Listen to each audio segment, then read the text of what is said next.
नमस्ते दोस्तों, मैं चुड़ैल वाला स्वागत करता हूं आपका चुड़ैल वाला की अंधेरी दुनिया में। यहां न कोई भूत न कोई पिशाच, यहां बस चुड़ैलें होती हैं जो कभी प्रेम में जल गईं, कभी श्राप में बंध गईं और अब रातों में लौटती हैं अपनी अधूरी कहानियां सुनाने। लेकिन सावधान, जो एक बार इसे सुन लेता है वो फिर कभी पहले जैसा नहीं रहता। हां, इस चैनल पर सिर्फ चुड़ैल वाली कहानियां सुनाई जाती हैं। हर कहानी में डर है, जादू है और एक ऐसा रहस्य जो आपके सपनों में उतर आएगा। अगर आपको अंधेरे में छिपी चुड़ैलों की दुनिया सुनना पसंद है तो चैनल सब्सक्राइब कर लीजिए और बेल आइकॉन जरूर दबाएं, ताकि अगली बार जब कोई चुड़ैल फुसफुसाए तो उसकी पहली आवाज आपके कानों तक पहुंचे। आज के चुड़ैल वाला कहानी के चश्मदीद गवाह हैं गौतम जी। चलिए उनसे सुनते हैं आज की चुड़ैल वाला कहानी। मेरा नाम गौतम है। ये कहानी मैं सिर्फ इसलिए सुना रहा हूं क्योंकि शायद अब भी कोई उस घाटी की तरफ जाने की सोच रहा होगा। मैं चाहता हूं कि कोई और वही गलती न दोहराए जो हमने की थी। ये बात कुछ साल पहले की है, जब मैं अपने दो दोस्तों रविनाज और नेहा मन के साथ उत्तराखंड के एक ट्रैक पर निकला था। हम सब शहर के शोर से थक चुके थे, कुछ अलग, कुछ सुकून भरा ढूंढना चाहते थे। नेट पर हमें एक जगह का नाम मिला, परितोष घाटी। तस्वीरें बहुत खूबसूरत थीं, हरियाली, झरने और चारों तरफ धुंध जैसे किसी सपनों की जगह हो। लेकिन अजीब बात यह थी कि वहां के बारे में बहुत ज्यादा जानकारी किसी वेबसाइट पर नहीं थी। बस एक पुराना ट्रैवल ब्लॉग मिला जिसमें लिखा था, रात में वहां मत रुकना। हमने सोचा लोग डराने के लिए ऐसी बातें करते रहते हैं और हम तीनों निकल पड़े।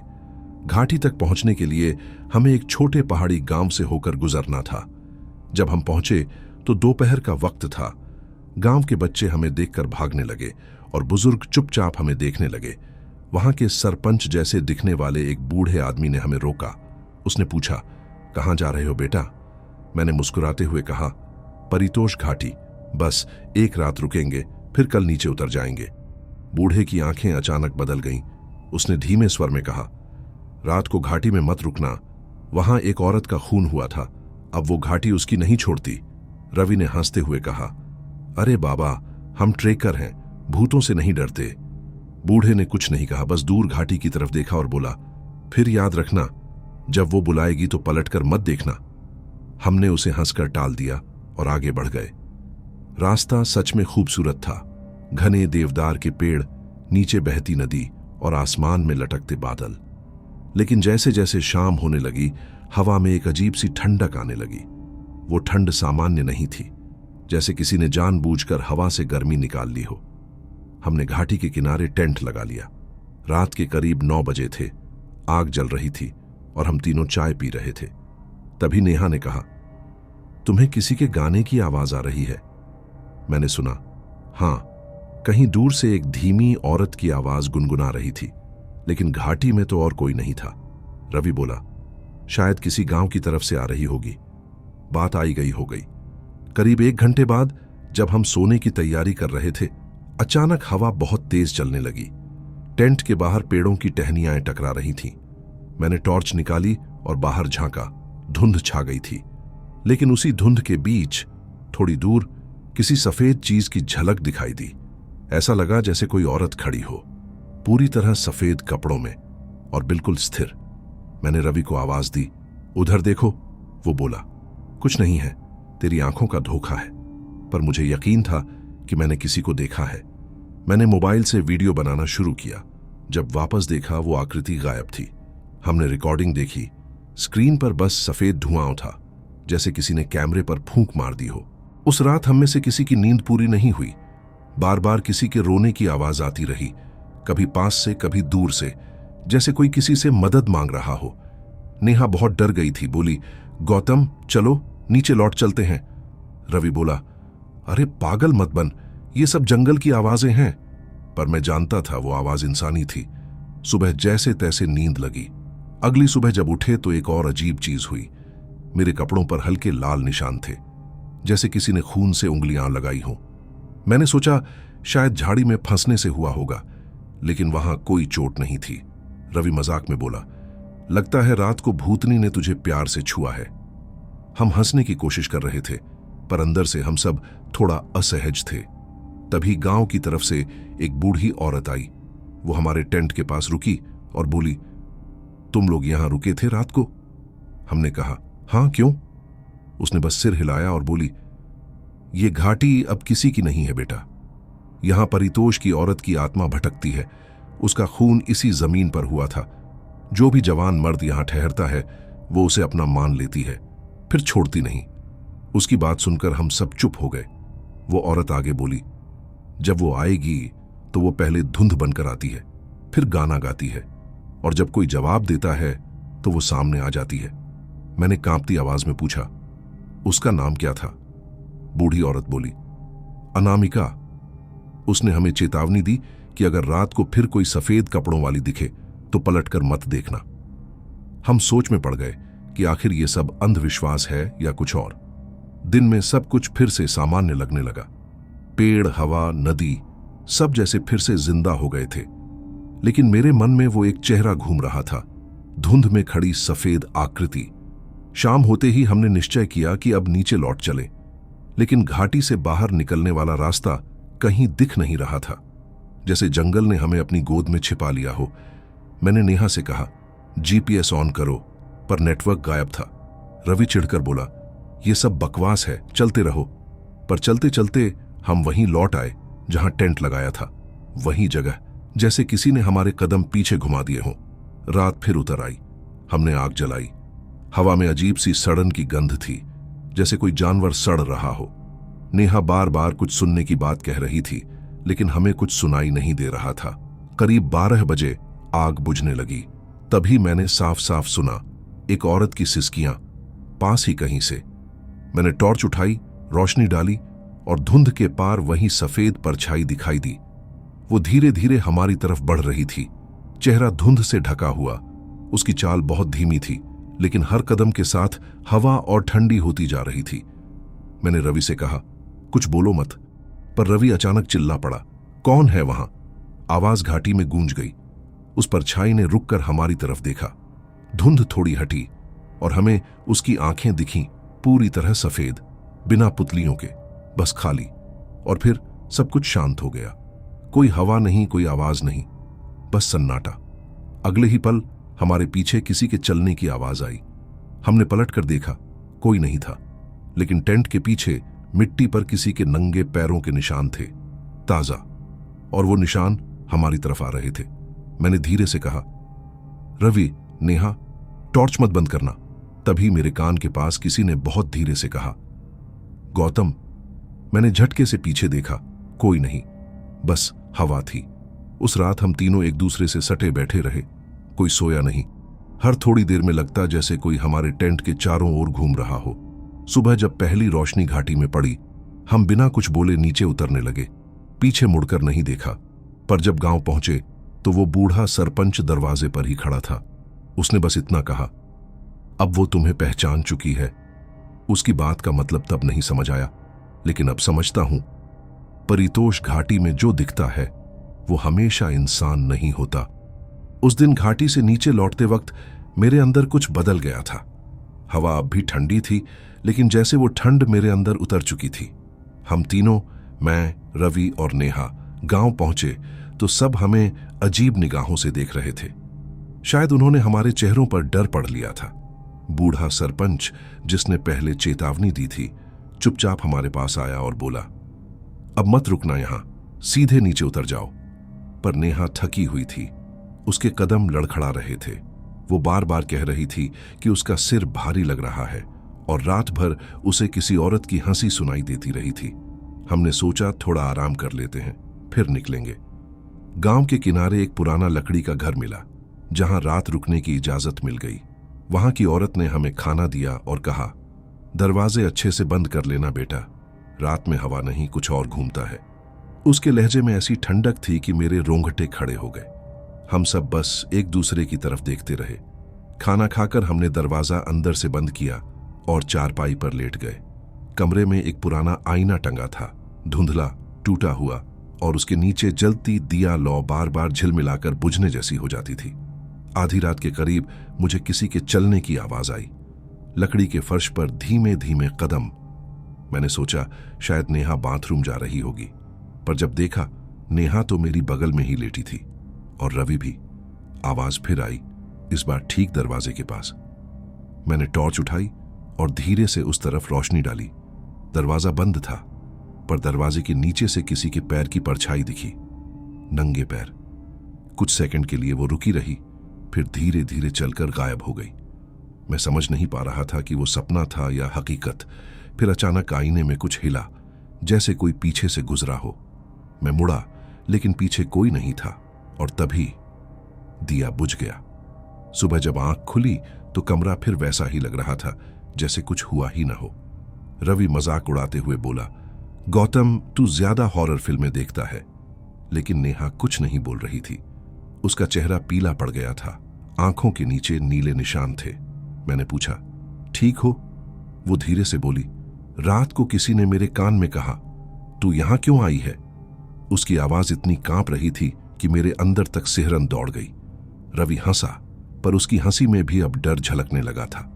हमने तय किया कि अब घाटी से नीचे निकल जाएंगे, पर जब गांव से बाहर जाने लगे तो रास्ते में वही बूढ़ी औरत मिली जिसने हमें पहले दिन चेतावनी दी थी।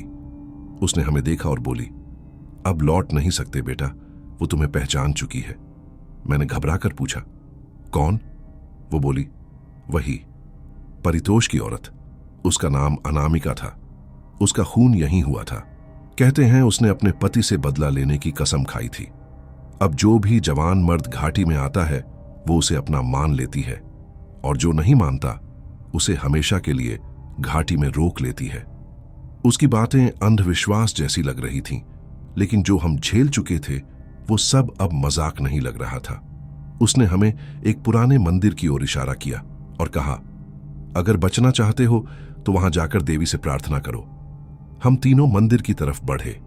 रास्ता बिल्कुल सुनसान था। पेड़ इतने घने कि सूरज की रोशनी भी जमीन तक नहीं पहुंच रही थी। हवा में धूप और मिट्टी की गंध के बीच कुछ सड़न मिली हुई थी, जैसे कोई चीज धीरे धीरे गल रही हो। मंदिर पहुंचकर हमने देखा कि वो आधा टूटा हुआ था, और वहां किसी ने बरसों से पूजा नहीं की थी। बस एक घंटा लटका था, जंग खाया हुआ। नेहा ने कांपते हाथों से अगरबत्ती जलाई, लेकिन जैसे ही उसने दिया रखा, हवा का एक झोंका आया और दिया बुझ गया। अचानक मंदिर के पीछे से किसी के खिसकने की आवाज आई। हमने मुड़कर देखा, एक परछाई झट से पेड़ों के बीच गायब हो गई। मैं टॉर्च लेकर आगे बढ़ा। जमीन पर कुछ गीले निशान थे, जैसे कोई नंगे पैर चलकर अभी अभी गुजरा हो। और तभी मैंने देखा, एक पेड़ के नीचे किसी के बाल अटके हुए थे, लंबे, काले, उलझे हुए, जैसे किसी ने जोर से खींचकर तोड़े हों। मैंने उन्हें हाथ से छूने की कोशिश की, तभी नेहा ने चिल्लाकर कहा, मत छू। मैं ठिठक गया। हवा फिर से ठंडी होने लगी। हम भागकर गांव की तरफ लौटे, पर नेहा की चाल धीमी होती जा रही थी। उसके चेहरे पर पसीना था और होंठ सूख चुके थे। जब मैंने उसका हाथ पकड़ने की कोशिश की तो उसकी हथेली बर्फ जैसी ठंडी थी। उसने बस एक वाक्य कहा, वो मेरे पीछे है। मैं मुड़ा, पर वहां कुछ नहीं था। शाम होते ही हम वापस उसी घर में लौट आए। कोई और ठहरने की जगह नहीं थी। रवि ने कहा, बस एक रात और, सुबह होते ही नीचे उतर जाएंगे। लेकिन उस रात कुछ ऐसा हुआ जिसने सब कुछ बदल दिया। करीब 10 बजे होंगे। बाहर हल्की बारिश शुरू हो गई थी। हवा तेज थी और खिड़कियां कांप रही थीं। मैंने देखा, नेहा चुपचाप खिड़की के पास खड़ी थी। उसकी पीठ मेरी तरफ थी। मैंने कहा, नेहा, बाहर मत देखो। वो बोली नहीं। मैं उसके पास गया, खिड़की से झांक कर देखा। बाहर धुंध में वही सफेद औरत खड़ी थी। उसका चेहरा साफ दिख रहा था इस बार। पीला फूला हुआ, आंखें बिल्कुल सफेद, और होठों से खून की हल्की लकीर नीचे बह रही थी। नेहा उसे देख रही थी जैसे किसी जादू में हो। मैंने उसे झटका, नेहा, क्या कर रही हो?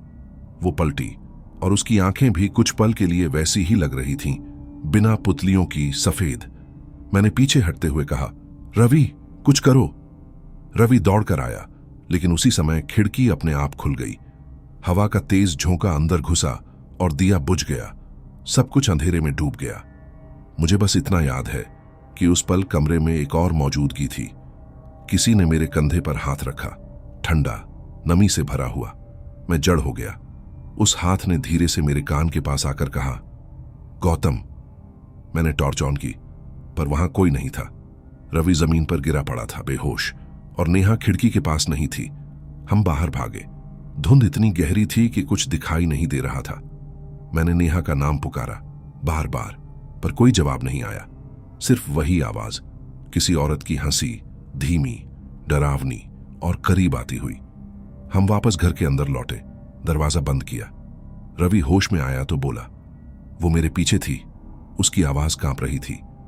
मैंने उसे देखा, वो नेहा के कान में कुछ कह रही थी, और जब उसने पलटकर देखा, उसका चेहरा उसका नहीं था। रात किसी तरह कट गई। सुबह दरवाजा खोला तो बाहर मिट्टी पर नंगे पैरों के निशान थे, जो घर के दरवाजे से लेकर घाटी की दिशा में जाते थे, और हर कदम के साथ उन निशानों में पानी नहीं बल्कि लाल रंग भरा हुआ था, जैसे खून। नेहा कहीं नहीं थी। रवि चुप था, मैं भी। बस एक चीज मेरे दिमाग में गूंज रही थी, वो औरत अब सिर्फ घाटी में नहीं थी, वो हमारे पीछे पीछे चल चुकी थी। उस सुबह जब सूरज निकला, आसमान साफ था, लेकिन भीतर एक अजीब सन्नाटा पसरा हुआ था। नेहा गायब थी, और रवि की आंखों में नींद का नाम नहीं था। उसकी हथेलियां कांप रही थीं, जैसे किसी ने सारी गर्मी सोख ली हो।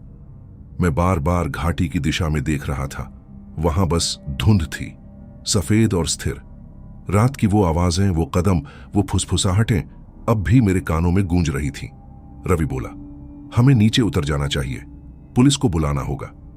लेकिन भीतर से एक अजीब खिंचाव महसूस हो रहा था, जैसे कोई अदृश्य ताकत मुझे वापस उसी घाटी की तरफ बुला रही हो। मुझे ऐसा लग रहा था कि नेहा कहीं आसपास ही है, शायद मेरी आवाज सुनकर बाहर आ जाए। मैंने सोचा, अगर वो जिंदा है तो वो वहीं होगी जहां सब शुरू हुआ था, परितोष घाटी में। रवि ने मना किया, पर मैं मानने वाला नहीं था। दोपहर तक हमने गांव छोड़ा और घाटी की ओर बढ़े। रास्ते में हर पेड़, हर पत्थर अजीब तरीके से जाना पहचाना लग रहा था, जैसे वो मुझे पहले से जानते हों। हवा में हल्की खुशबू थी, पर वो फूलों की नहीं थी, वो किसी औरत के इत्र जैसी थी, बहुत हल्की पर इतनी गहरी कि दिल की धड़कन बढ़ जाए। जब घाटी का किनारा आया तो वो खामोशी लौट आई जो सिर्फ मौत के आसपास महसूस होती है। वही जगह थी जहां हमने पहली रात टेंट लगाया था। जमीन सूखी थी, लेकिन बीच में किसी ने ताजा राख बिखेरी हुई थी, जैसे आग हाल ही में जली हो। रवि बोला, गौतम, ये सब ठीक नहीं लग रहा। मैंने जवाब दिया, बस एक बार देख लेते हैं, फिर लौट चलेंगे। लेकिन भीतर कहीं मुझे मालूम था कि अब लौटना इतना आसान नहीं होगा। शाम ढल रही थी जब मैंने पहली बार उसे फिर देखा। वही सफेद कपड़े, वही बाल जो हवा में धीरे धीरे हिल रहे थे, लेकिन इस बार उसका चेहरा पहले जैसा डरावना नहीं लग रहा था। वो खूबसूरत थी। उसकी आंखें काली और गहरी, होंठ लाल, और ठंडी हवा के बीच भी उनमें एक गर्मी थी। वो धीरे धीरे मेरी ओर बढ़ी। रवि बोला, गौतम, पीछे हट। लेकिन मैं जैसे सम्मोहन में था। उसके कदमों की आवाज नहीं थी, बस मिट्टी की खुशबू और वो हल्की इत्र जैसी महक। वो मेरे करीब आई, इतनी करीब कि उसकी सांसें मेरे चेहरे को छूने लगीं। उसकी आंखों में कुछ था, एक सवाल, एक दर्द और शायद एक पहचान। वो मुस्कुराई। उसके होंठ हिले, पर आवाज नहीं निकली। फिर धीरे से उसने कहा, तू वही है ना जिसने मेरा खून देखा था? मैं ठिठक गया। क्या मतलब? वो बोली, मैं अनामिका हूं और तू परितोष। मेरा सिर घूमने लगा। मैंने पीछे हटना चाहा, लेकिन मेरे पैर जैसे जमीन में धंस गए थे। रवि चिल्लाया, गौतम भाग! पर मेरी आंखें उसे हट ही नहीं रही थीं। उसने अपना हाथ मेरे गाल पर रखा, ठंडा मगर अजीब तरह से सुकून देने वाला। उस पल मुझे डर नहीं, बस एक अनकहा आकर्षण महसूस हो रहा था। उसके चेहरे पर कोई क्रोध नहीं था, बस अधूरापन था, जैसे कोई अधूरी प्रेम कहानी अपने आखिरी शब्द ढूंढ रही हो। वो बोली, क्यों मार दिया मुझे? मैंने तो सिर्फ तुझसे प्यार किया था। मैंने कहा, मैं नहीं, मैं गौतम हूं। उसने मुस्कुराकर कहा, नाम बदल गया है, चेहरा नहीं। और फिर धीरे से मेरे कान के पास झुकी। तू लौट आया है अपने अधूरे वादे को पूरा करने।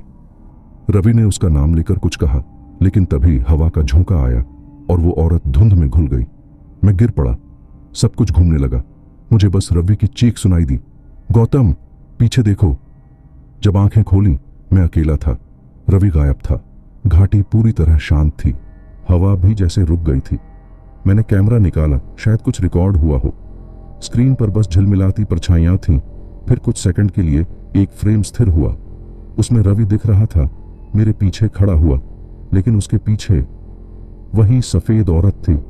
उसका चेहरा इस बार बिना चेहरा था, बस एक खाली सफेद धब्बा, जैसे किसी ने उसका चेहरा मिटा दिया हो। उस क्षण मुझे लगा कि वो अब मुझसे खेल नहीं रही थी, वो मुझे परख रही थी, जैसे किसी पुराने अपराध की याद दिला रही हो। मैं घुटनों पर गिर पड़ा। मेरा सिर दर्द से फट रहा था। आवाजें मेरे कानों में गूंज रही थीं। खून, धोखा, वादा, और फिर वही स्त्री स्वर जो अब हर दिशा से आ रहा था। परितोष, तेरा वादा अधूरा है। रात उतर चुकी थी, धुंध घनी हो रही थी। मैं घाटी से बाहर भागना चाहता था, लेकिन हर दिशा वहीं लग रही थी। हर पेड़ एक जैसा, हर पत्थर पर वही निशान। ऐसा लगा जैसे मैं किसी दायरे में फंस गया हूं, जो बार बार खुद को दोहरा रहा है। अचानक दूर कुछ हिला। मैंने टॉर्च जलाई। वहां रवि था, या शायद कोई जो रवि जैसा दिख रहा था। वो मेरी तरफ मुड़ा। उसकी आंखें पूरी तरह काली थीं। उसके होंठों से खून बह रहा था। उसने बस एक शब्द कहा, भाग, और फिर उसकी गर्दन पीछे की तरफ मुड़ गई, अस्वाभाविक रूप से। मैं भागा, दौड़ता रहा जब तक सांसें टूटने न लगीं। फिर अचानक सब शांत हो गया। मेरे सामने वही औरत खड़ी थी। उसने धीरे से कहा, अब मत भाग, जो तूसे छीना था उसे लौटा दे। उसके हाथ में एक पुरानी चांदी की चूड़ी थी, वही चूड़ी जो नेहा के हाथ में हुआ करती थी। मैंने कांपते हुए कहा, नेहा कहाँ है? वो बोली, नेहा अब मेरी है। उसने वो किया जो तू नहीं कर पाया। उसने मुझे देखा, बिना डर के।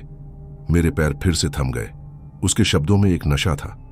उसने धीरे धीरे मेरी ओर कदम बढ़ाए, और हर कदम के साथ हवा भारी होती जा रही थी। जब वो मेरे एकदम पास आई, उसने मेरी ठुड्डी उठाई और कहा, अब तू मेरा है।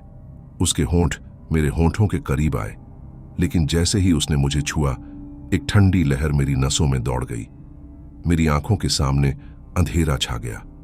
मैंने सिर्फ इतना महसूस किया कि कोई मेरा नाम पुकार रहा है, पर आवाज मेरी खुद की थी। जब मुझे होश आया, मैं फिर उसी मंदिर के सामने पड़ा था। शरीर पर खून के निशान थे और कपड़े फटे हुए।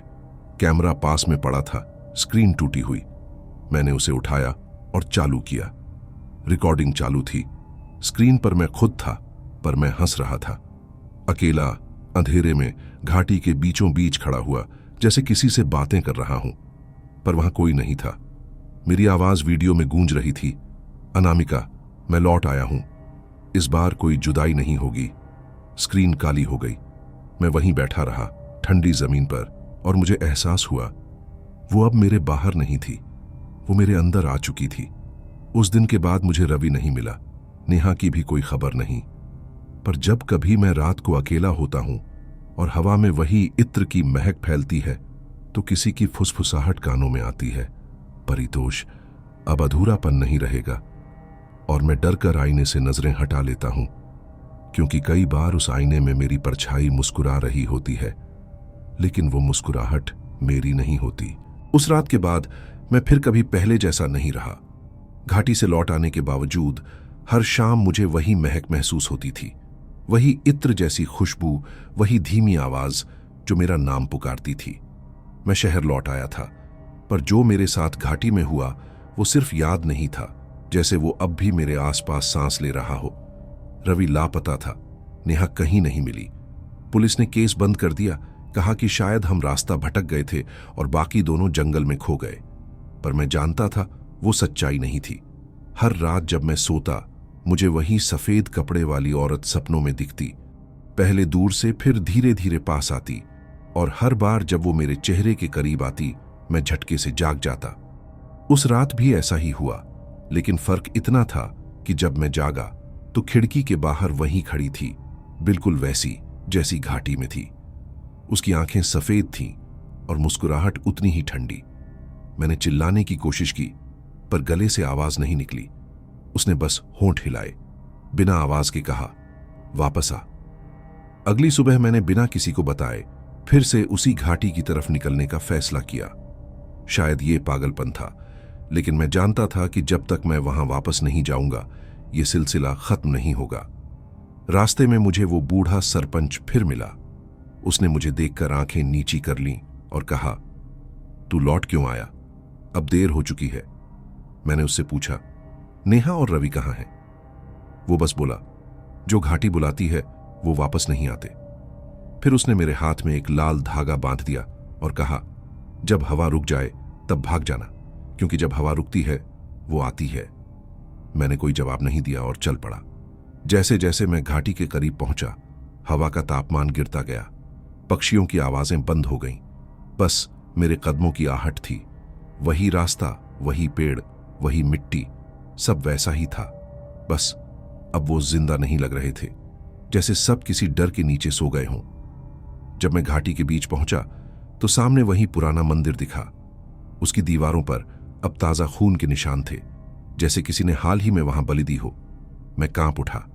मंदिर के भीतर गया तो दिया अपने आप जल उठा। मैंने देखा दीवार पर नेहा की दुपट्टा टंगा हुआ था, फटा हुआ, और उस पर मिट्टी लगी थी। मेरी सांस रुक गई। अचानक किसी ने मेरा नाम लिया, गौतम। आवाज बहुत पास से आई, इतनी पास कि जैसे मेरे कान के अंदर से। मैं घूमकर पीछे देखा, वहां नेहा खड़ी थी, उसकी आंखें थकी हुई पर जिंदा। मैंने दौड़कर उसे गले लगाया। नेहा, तू ठीक है? उसने ठंडे स्वर में कहा। हाँ, मैं ठीक हूं। वो मुझे छोड़ गई। मैंने उसकी तरफ देखा। उसके गले पर नीले निशान थे, जैसे किसी ने गला दबाया हो। मैंने डरते हुए पूछा, वो कौन? नेहा मुस्कुराई, अनामिका। और उसी पल हवा रुक गई। वो झोंका जो हमेशा घाटी में रहता था अचानक थम गया। पेड़ स्थिर हो गए, पत्ते भी नहीं हिले। बूढ़े की बात याद आई, जब हवा रुक जाए वो आती है। मैंने नेहा का हाथ पकड़कर कहा, हमें भागना होगा। लेकिन उसने हाथ छुड़ा लिया और बोली, क्यों भागे? वो तो हमें बस पूरा करना चाहती है। उसकी आवाज बदल चुकी थी, उसमें किसी और का लहजा था। मैं धीरे धीरे पीछे हटने लगा। तभी मंदिर की दीवारों से वही इत्र जैसी गंध उठने लगी। नेहा की आंखें अब सफेद हो चुकी थीं। उसके होठों पर वही मुस्कान थी, अनामिका की मुस्कान। मैंने भागने की कोशिश की, पर जैसे पूरा जंगल जिंदा हो गया हो। पेड़ों की शाखाएं मेरी बाहों को पकड़ने लगी, जमीन मेरे पैरों के नीचे धंसने लगी। मैंने जोर से चिल्लाया, अनामिका, तू चाहती क्या है? अचानक चारों ओर से वही आवाज गूंज उठी, खून, तेरा खून, तभी मैं मुक्त होऊंगी। मैं समझ गया, ये सब किसी पुरानी आत्मा की कहानी नहीं, किसी अधूरी मौत की गूंज थी। शायद सच में मैं उसी परितोष का पुनर्जन्म था, वो जिसने उसे मारा था। अब वो मुझे वही दर्द लौटाना चाहती थी। नेहा, या शायद अब वो चुड़ैल मेरी ओर बढ़ी। हर कदम के साथ जमीन कांप रही थी। उसने कहा, तूने मुझे इस घाटी में छोड़ा था, अब यहीं तेरी सांसें खत्म होंगी। मैंने पास पड़ा कैमरा उठाया और उसकी ओर मोड़ दिया। स्क्रीन पर उसकी आकृति किसी धुंध की तरह थी, कभी चेहरा दिखता, कभी गायब। मैंने कांपते हाथों से रिकॉर्ड बटन दबाया और कहा, अनामिका, अगर तू सच है तो सामने आ। वो मुस्कुराई। धुंध हटने लगी और उसकी पूरी शक्ल सामने आई। उसका शरीर खून से भीगा हुआ, गले पर गहरा कट, आंखें बिना पुतलियों के। उसने अपनी उंगलियां मेरी गर्दन पर रखीं और फुसफुसाई, अब तेरा खून मेरी मुक्ति है। उसके स्पर्श से ऐसा लगा जैसे बर्फ मेरी नसों में दौड़ गई हो। मैं घुटनों पर गिर गया, सांस नहीं ले पा रहा था। तभी अचानक मंदिर की घंटी अपने आप बजने लगी। उसकी आवाज गूंज उठी और वो औरत पीछे हट गई।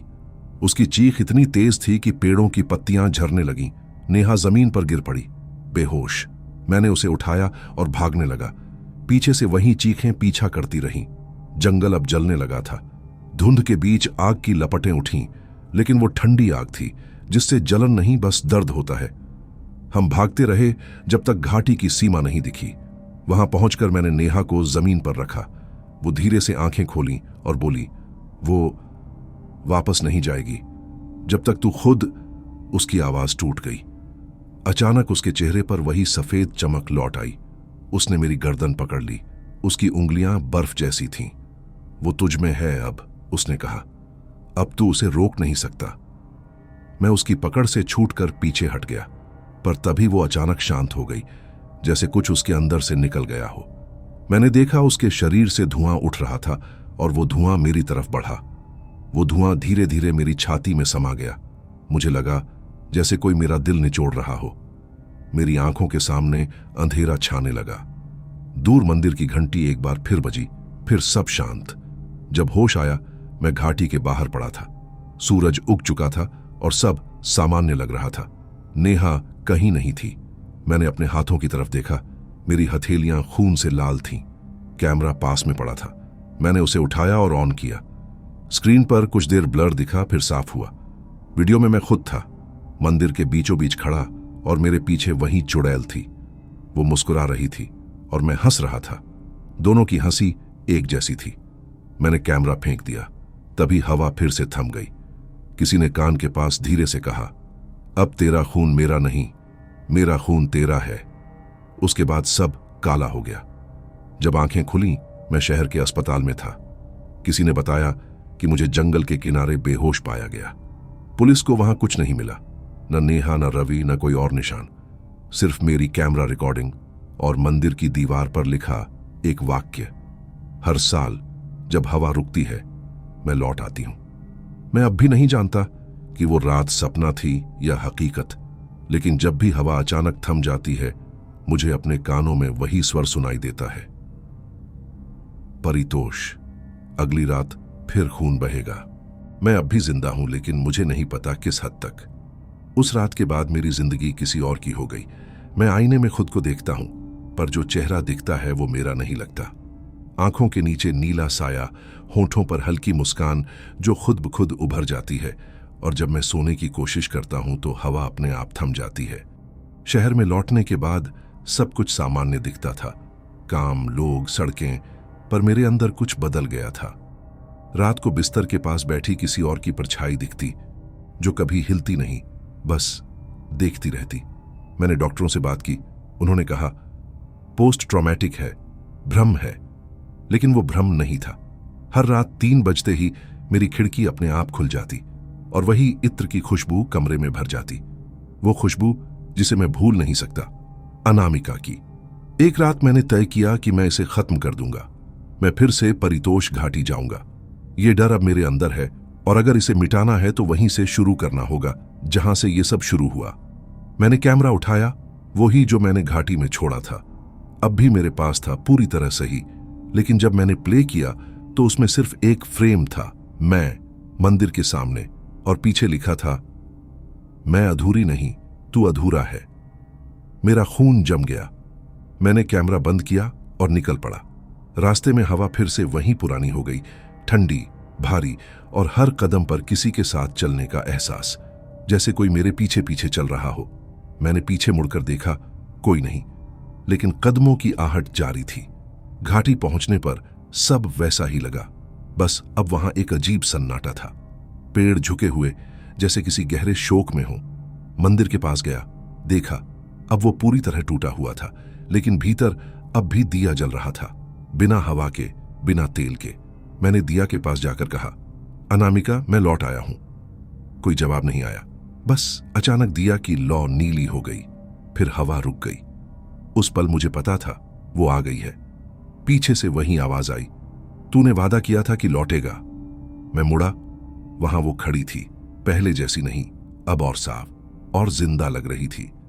उसका चेहरा अब वैसा नहीं था जैसा उस रात, खून से लथपथ नहीं, बल्कि जैसे किसी ने उसे पुनर्जीवित किया हो। मैंने कांपते हुए कहा, तू मुझसे क्या चाहती है? उसने धीमे से कहा, सिर्फ सच। मैंने हिम्मत करके पूछा, कौन सा सच? उसने कदम आगे बढ़ाए और बोली, तू वही है जिसने मेरा खून किया था। मेरी सांस अटक गई। नहीं, मैंने नहीं, मैं तो बस। उसने बीच में रोका, तू परितोष है, उसी की आत्मा इस शरीर में है। तू मेरा प्रेमी था जिसने मुझसे धोखा किया। जब मैंने किसी और से शादी करने की ठानी, तूने मुझे इसी घाटी में मारा। लेकिन मौत के बाद भी मैं नहीं गई, क्योंकि तू लौट कर नहीं आया। मैं पीछे हट गया, लेकिन अब सब याद आने लगा। वही मंदिर, वही रात, वही चेहरा।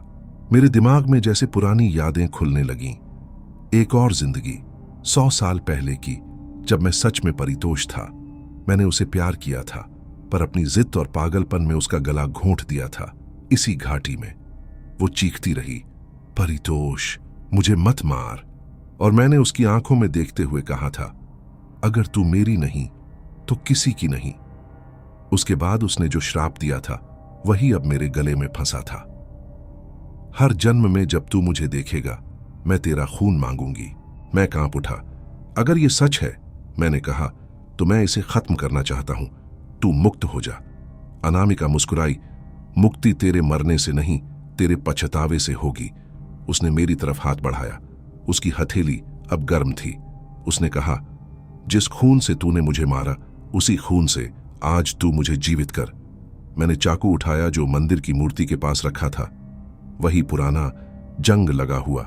मैंने अपने हाथ की नस काटी। खून उसके पैरों पर गिरा। जमीन कांपने लगी। नीली लौ लाल हो गई। मंदिर की दीवारें फटने लगीं। अनामिका की आंखें भर आईं।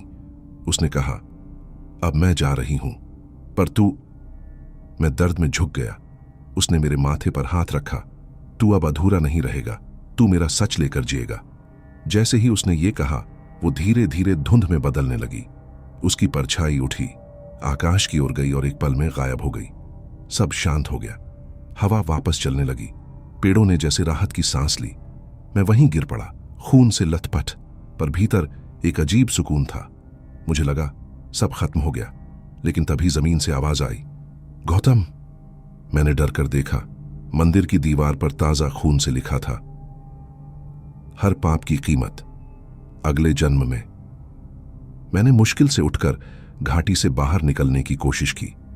दूर गांव के लोग मुझे देखकर दौड़े। उन्होंने कहा कि उन्होंने रात में घाटी से अजीब रोशनी देखी थी। उन्होंने मुझे अस्पताल पहुंचाया। जब मैं होश में आया तो बगल में पुलिस थी। उन्होंने कहा कि उन्हें घाटी में एक और लाश मिली, एक औरत की, बिल्कुल नई, लेकिन उसकी मृत्यु सैकड़ों साल पुरानी लग रही थी। वो मुस्कुरा रही थी। मैंने कुछ नहीं कहा, बस खिड़की के बाहर देखा। हवा बिल्कुल थम गई थी। कमरे में वही इत्र की खुशबू फिर से भर गई। मुझे लगा वो चली गई थी, पर शायद नहीं। शायद वो अब मेरे भीतर है। आज उस घटना को 3 महीने हो गए हैं। मैं अब इस सब को लिख रहा हूं ताकि कोई और उस घाटी में न जाए। परितोष घाटी अब सरकार ने सील कर दी है। कहा जाता है वहां अब कोई पक्षी भी नहीं उड़ता, लेकिन हर साल दशहरे की रात 3 बजे वहां किसी औरत की हंसी सुनाई देती है। कभी कभी जब मैं अकेला बैठा होता हूं, अपने सीने में हल्की धड़कन महसूस करता हूं, 2 धड़कनों की, एक मेरी और एक किसी और की। और जब हवा रुक जाती है, मैं जान जाता हूं वो लौट आई है। कहते हैं आत्माएं तभी शांत होती हैं जब उनका प्रेम अधूरा न रह जाए। पर शायद कुछ प्रेम ऐसे होते हैं जिन्हें मुक्ति नहीं, बस पुनर्जन्म चाहिए। आज रात फिर वही समय है। 3 बजने वाले हैं। खिड़की के बाहर फिर वही खुशबू है।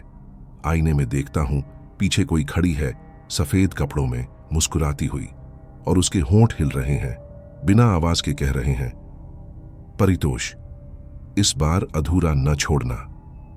और तभी हवा रुक जाती है। अगर आपको उत्तराखंड की परितोष घाटी की चुड़ैल की यह सच्ची डरावनी कहानी पसंद आई हो तो चैनल चुड़ैल वाला को जरूर सब्सक्राइब करें, क्योंकि यहां हर हफ्ते हम लेकर आते हैं ऐसी ही असली लोक कथाएं, अधूरी आत्माओं के किस्से और उन घाटियों के राज जहां आज भी हवा रुक जाती है।